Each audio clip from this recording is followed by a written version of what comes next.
Well, I suppose my motivation in going into the priesthood was a pretty immature one, really, in many ways. And to tell you the truth, if I tried to recapture what it was now, I'm sure I'd be reading the experience of many, many years later back into that decision.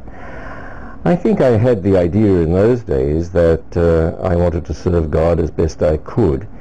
And I don't suppose I had much sense then that married people could do that and people working in the world could do that just as well as priests. I thought of the priesthood as the best way of doing that. But I have to say to you that I've never gone through any kind of a crisis in my life, and I'm getting fairly old now. I've never gone through a crisis of vocation.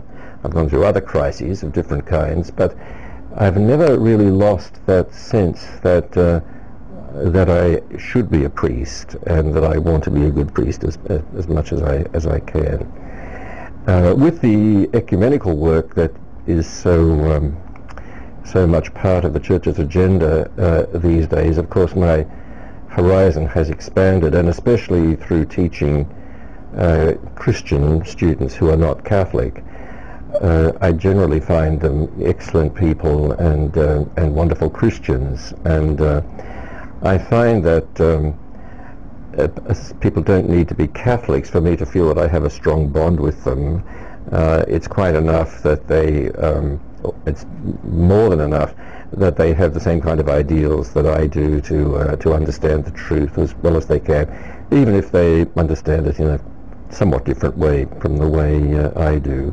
And you're probably aware that even though this is a Catholic university and a Jesuit university, the majority of our graduate students are not Catholics. And it's something of a question here, really, as to why don't we seem to attract more Catholics than we do.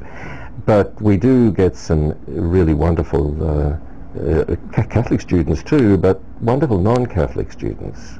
And I very much enjoy working with them.